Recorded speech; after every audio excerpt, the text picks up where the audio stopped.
Olá! Dando continuidade à análise que a gente fez no último vídeo sobre os efeitos psicológicos e sociais do contato e sobre a escala Hynek, hoje a gente vai falar de um filme que consegue amarrar todos esses conceitos. Eu estou falando de Contatos Imediatos de Terceiro Grau, longa-metragem do diretor Steven Spielberg, que estreou em 1977 e abriu o que a gente pode chamar de trilogia alienígena do diretor, que vai incluir ET e Guerra dos Mundos. Mas a gente não vai falar só de Contatos não. Vamos abordar também um livro chamado Passaporte para Magônia, do escritor Jacques Vallée, que foi um entusiasta, que é um entusiasta estudioso do fenômeno OVNI e foi parceiro de Hynek na divulgação do fenômeno. E aí, eu aqui lanço uma pergunta, será que como Hynek, o Vallée tem alguma conexão com o filme do Spielberg? É o que você vai descobrir ao longo desse vídeo. Vamos junto!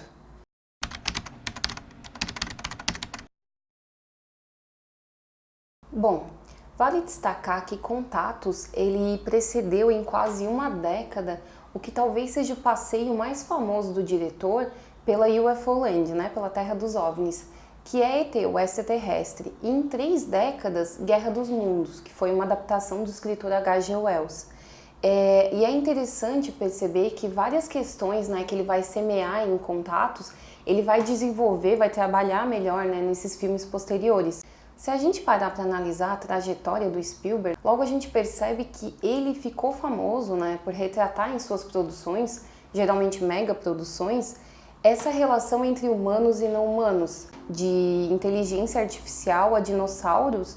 A trajetória do Spielberg ela é salpicada por esses momentos, em que seus protagonistas, seus personagens, eles têm que lidar, acomodar essa nova realidade e lidar com as alterações, a mudança que isso traz para os seus mundos, Geralmente aí tendo que repensar as próprias ações, as próprias motivações e até a própria existência. Exemplos disso que eu acabei de falar, a gente vai encontrar em filmes como Minority Report, A Nova Lei, Inteligência Artificial, Jurassic Park 1 e 2 e também no Contatos Imediatos de Terceiro Grau. Em Contatos, a gente vai seguir o drama de Roy Neary, um eletricista que mora numa cidadezinha do estado de Indiana com a família. O que acontece é que há uma queda de energia na cidade à noite e o Roy é chamado para investigar. No caminho, ele encontra essas luzes se movimentando num céu completamente escuro, o céu da madrugada, e até que uma delas paira sobre o seu carro e o que ela faz tem um efeito não só no veículo e no entorno, como também no Roy. E aí, a partir desse momento, a gente vai assistir aos desdobramentos desse contato. Roy volta para casa com as marcas desse encontro e à medida que ele fica mais obcecado com o fenômeno e com o entendimento do que lhe aconteceu, mais há uma dissonância entre ele e a família, mais há um distanciamento entre eles. E uma das consequências dessa busca desvairada dele pelo entendimento da experiência vai resultar no desmembramento do núcleo familiar. E aí é interessante notar que o filme em nenhum momento ele se furta de mostrar o impacto que isso tem nos filhos do casal. Na verdade, a primeira cena que ele aparece no filme, ela retrata justamente esses problemas de comunicação que ele tem, tanto com a Ronnie, que é a parceira, quanto com os filhos Brad e Toby. Mas o contato ele vai funcionar como um catalisador desse abismo, desse distanciamento que já existia. E a moral da história, dentro da lógica do filme, é que o Roy ele é diferente daqueles que o cercam. E é justamente essa diferença que vai levá-lo a conhecer, a ter contato com a segunda família afetada pelo fenômeno, que é o garoto Barry e sua mãe Gillian. O garoto Barry é uma poderosa chave de interpretação não só para a trajetória do Roy, mas para a trajetória do próprio Spielberg em sua leitura do fenômeno UFO. O Barry, na verdade, ele vai ser, no filme, o primeiro a fazer contato. E ele não só não demonstra nenhum medo em relação a esse desconhecido, como ele de fato sai atrás das luzes.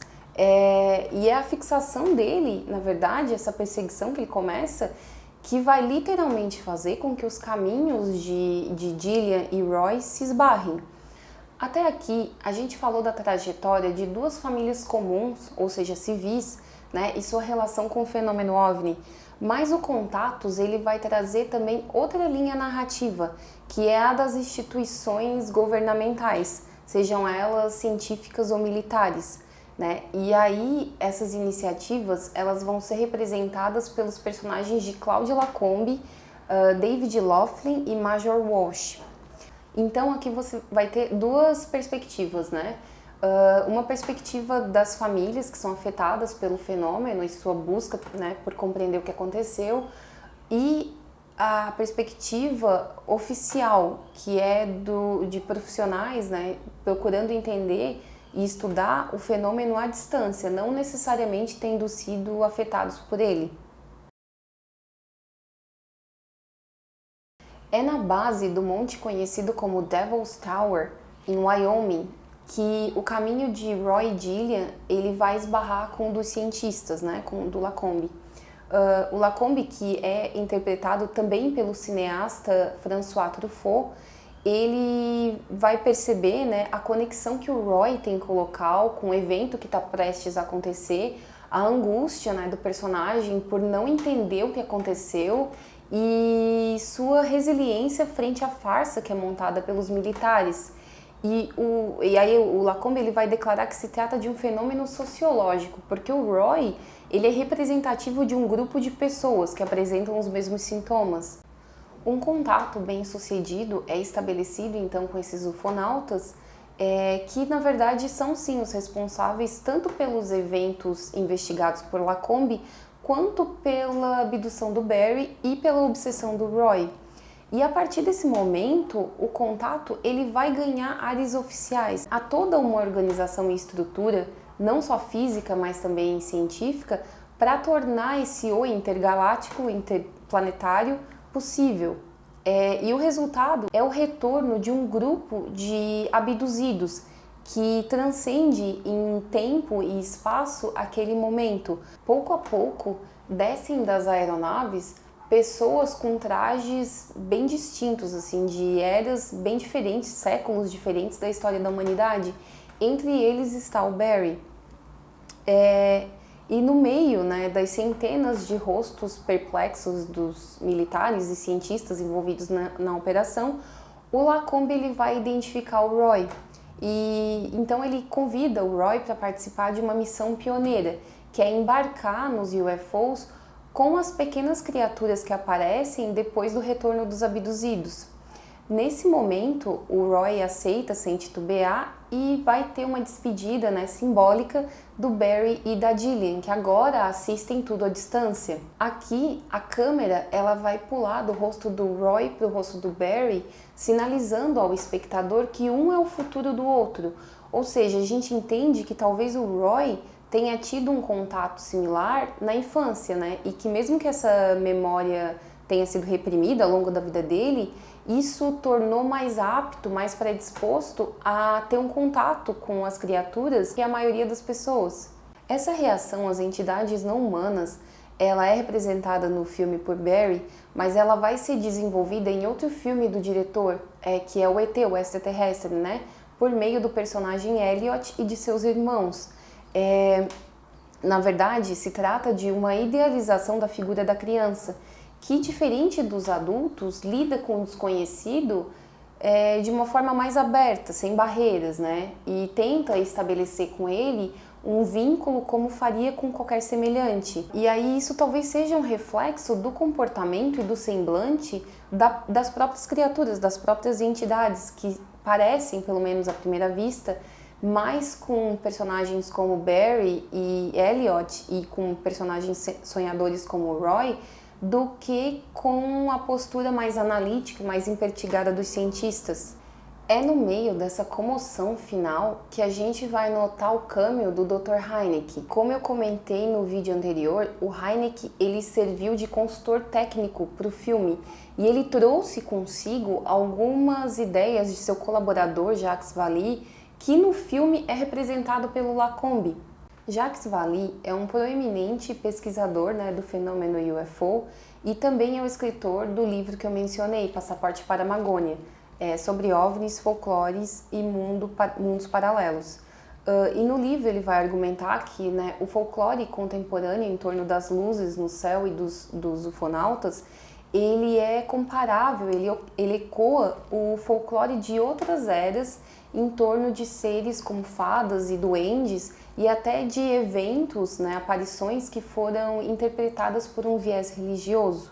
Então, o que ele vai fazer no livro é compilar diversos relatos, né, desses encontros de outras eras e vai compará-los, né, com os avistamentos dos UFOs e com o contato de primeiro, segundo e terceiro grau com os ufonautas. Um dos argumentos mais válidos do livro é justamente de que o fenômeno OVNI ele tem muitas máscaras ou muitas camadas que variam de acordo com o tempo e a cultura que os registram. E até no final do livro, numa parte chamada Conjecturas, o Vallée ele vai apresentar uma série de fatos e proposições a respeito do estudo desse fenômeno. E aqui eu destaco um trecho que eu acho bem interessante, no qual ele vai falar o seguinte: não existe algo como um problema científico. É o homem que olha para um problema que é científico em sua abordagem ou não. A ciência ela é um objeto na mente do homem, não uma característica que a gente tem a liberdade de atribuir ou retirar das engenhocas bizarras que cruzam os nossos céus. Para um cientista, a única questão válida nesse contexto é decidir se o fenômeno pode ser estudado por si mesmo ou se é um exemplo de um problema mais profundo. Este livro tentou ilustrar e apenas ilustrar a última abordagem e a conclusão de que através do fenômeno OVNI a gente tem a oportunidade única de observar o folclore nascendo, sendo feito, sendo construído e reunir material científico na fonte mais profunda da imaginação humana. O que eu entendo que o Vallée está propondo aqui é que a gente, assim como o personagem do Lacombe no filme, é que a gente tente abordar, tente enxergar o fenômeno de uma forma mais holística e não como algo isolado, partindo de um ponto de vista panorâmico, analisando todos esses relatos que vêm de inúmeros momentos, inúmeros locais, a fim de identificar padrões que possam emergir, né? E testá-los física e sociologicamente na busca por evidências, né, para decifrar a natureza do fenômeno ou a natureza de suas manifestações. Caso contrário, o nosso trabalho ele vai ser como o dos cegos, tateando as partes de um elefante, falhando em compreender o animal como um todo. Nesse contexto, o filme do Spielberg ele não deixa de fazer parte de um esforço de compreensão e de representação do fenômeno e de seu significado. Folclore sendo construído, como ressalta o Vallée.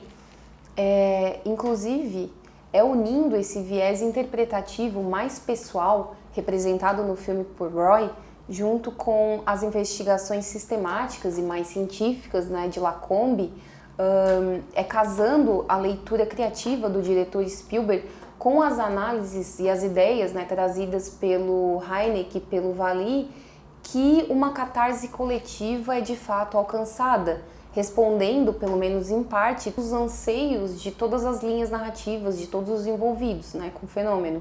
E aí eu termino então esse vídeo lendo alguns versos de um poema de Alexander Pope que abrem o livro Passaporte para a Amazônia.